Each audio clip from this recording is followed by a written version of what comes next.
How you doing there, mon ami? The name's Rimmel Blow. Jaja Blow. But you can call me Gambit. And it looks like me and my share rogue has been added to this game called Marvel Rivals. Big thank you to the devs for giving me early access once again. So, like usual, we're going to be going through the battle pass and the new character, moi. I'm not going to be using the voice the whole time. I'll do it sporadically because doing the voice is a lot of fun. So yeah, what's up everybody, Jedi Cosplay here. Welcome to another early access Marvel Rivals video. Again, big thank you for the early access. So yeah, first we are going to go over the battle pass and then we'll look at Gambit. These will be two separate videos, so like and subscribe. But yeah, here it is. Grand Garden Adventure. Purchase the luxury.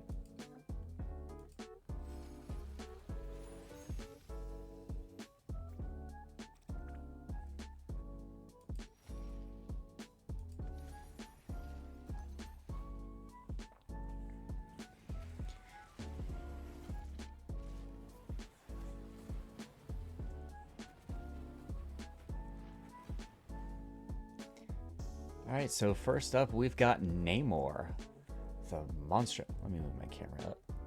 There we go. Monstro King. You never truly know what stirs in the silent night, or what unknown threat lurks in the treacherous deep. There might be twisted creatures, assaults upon the mind, or age-old secrets best left buried. What will the waves wash ashore next? Dead men tell no tales. Very Davy Jones inspired. So that's the skin. Yeah, this is definitely like he's I don't remember the name of the ship that Davy Jones had in the Pirates of the Caribbean movies. Yeah, this is the skin. It's an emote. The Flying Dutchman, that's what it's called. Yeah, he looks like he's a member of the Flying Dutchman. Got a little picture. Got the Gambit nameplate. Monstro King nameplate. The MVP animation.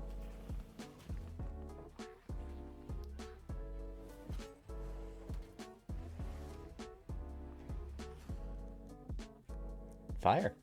And then we got some unstable molecules. Redeem all.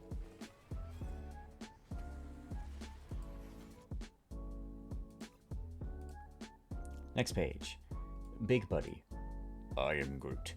Yeah, this is basically his like comic accurate look. It reminds me of how he looked in Avengers Earth's Mightiest Heroes, if you remember that show. And it does match with like the stuff from the Guardians Volume 3. So there's that. There's a spray for the thing. Groot spray, nameplate, units. So emo, he's got a little mini Milano.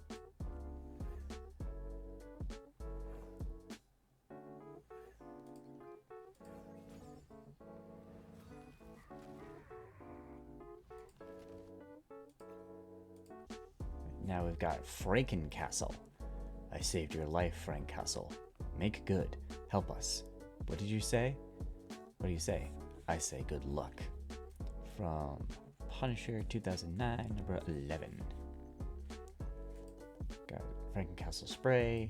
Got an emote.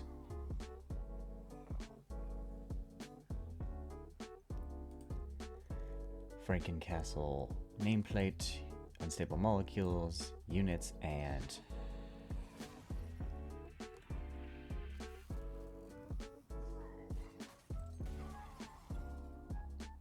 pretty cool MVP animation.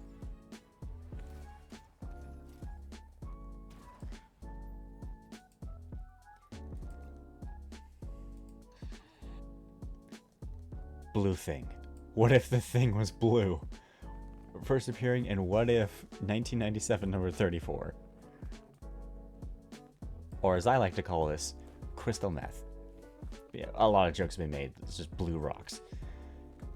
I mean, it's just, look at you. Why are you blue? Blue Thing. Punisher spray. Blue Thing nameplate. And a shaving animation. Well, emote. Kind of like how in Fantastic Four First Steps he was shaving his face. So I think it's definitely inspired by that.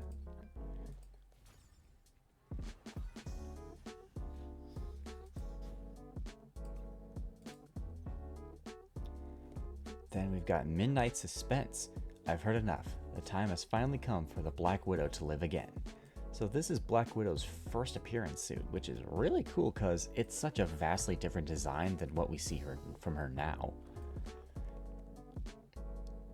So then we've got the Black Widow, which is Spider-Man. Okay. Midnight Suspense. That's a cool little emote. MVP animation. Phantom of the Operatives. That's a cool pun. It was a really quick MVP animation. That was like, what, 2 seconds?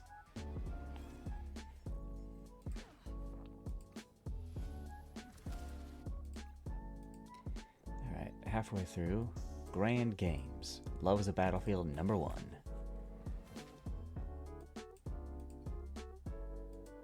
I'm not going to read the story, but yeah, it's there. We've got Merciful Queen, another skin based off Marvel Studios' What If. It was what if Hela was banished to Earth instead of Thor. No god should have dominion over death, who has so little appreciation for life. Got the Merciful Queen. We got Rogue as a nameplate. Got her nameplate for Hela. Got emote.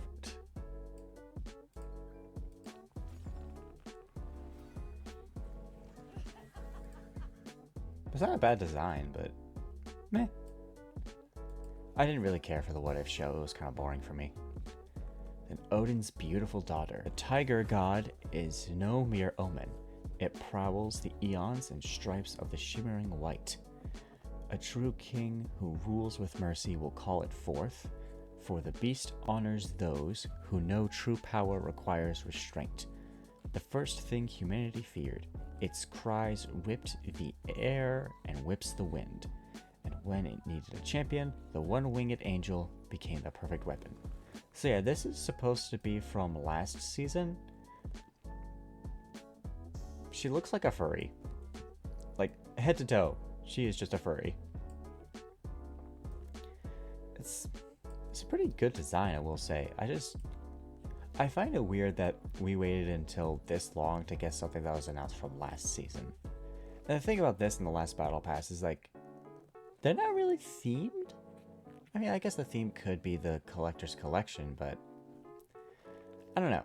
I guess also, if it was themed after Gambit and Rogue's Wedding, everyone would just be wearing suits, and that'd be kind of boring. So I could see why they would shake it up for this. So we got nameplate, spray, Crouching Tiger for the emote.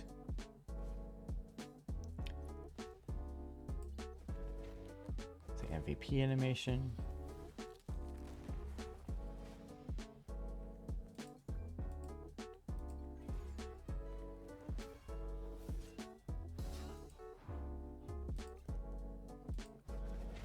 Next, we've got Infinity Ultron, another Marvel Studios What If.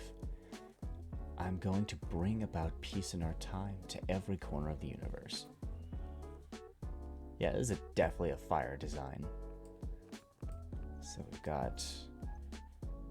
This is definitely a reference to when in the show Ultron and Vision's body just cut Thanos in half when he had 5 of the stones, which made no sense, but, you know.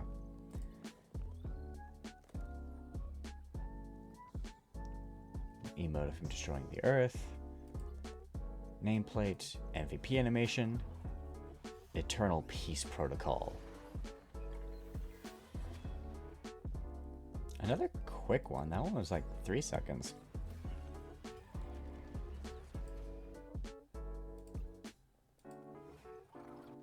Page 10, Magnus.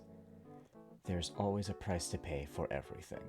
So this is Adam Warlock's like evil side, his dark half. It was mentioned in a character interaction. I don't know who it was. But yeah, you can see little stars kind of in his design. It's kind of like Cosmic Spider-Man or Alien X, where it's like it's always that little pattern slightly moving, like in the black parts of the suit. It also kind of reminds me of Defender Doctor Strange. So yeah, Chronovium die of the Grand Master. So this is his D20.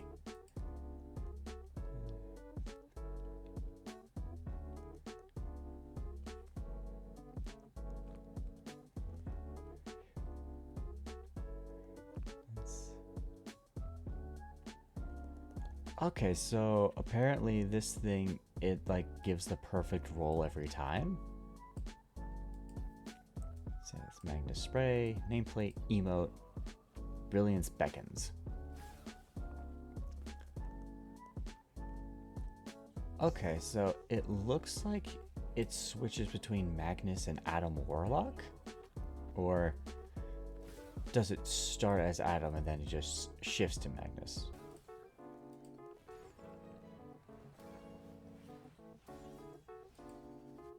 I think it just is always Magnus, and it does the little Warlock thing just for the emote. Alright, last page.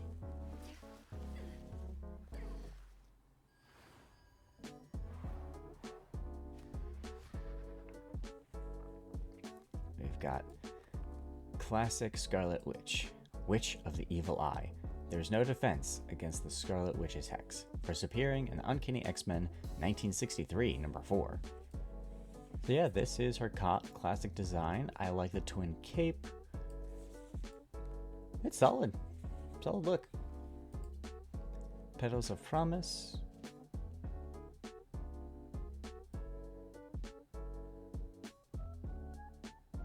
Alright. Yeah, there are little rose petals coming off it. Spray, Witch of the Evil Eye. Got Vision right here. Gold. Nameplate. MVP animation. Embrace, Emerge, Empower.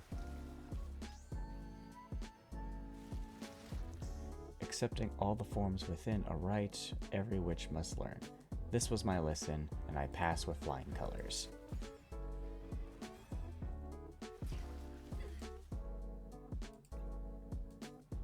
Last but not least, Museum Security.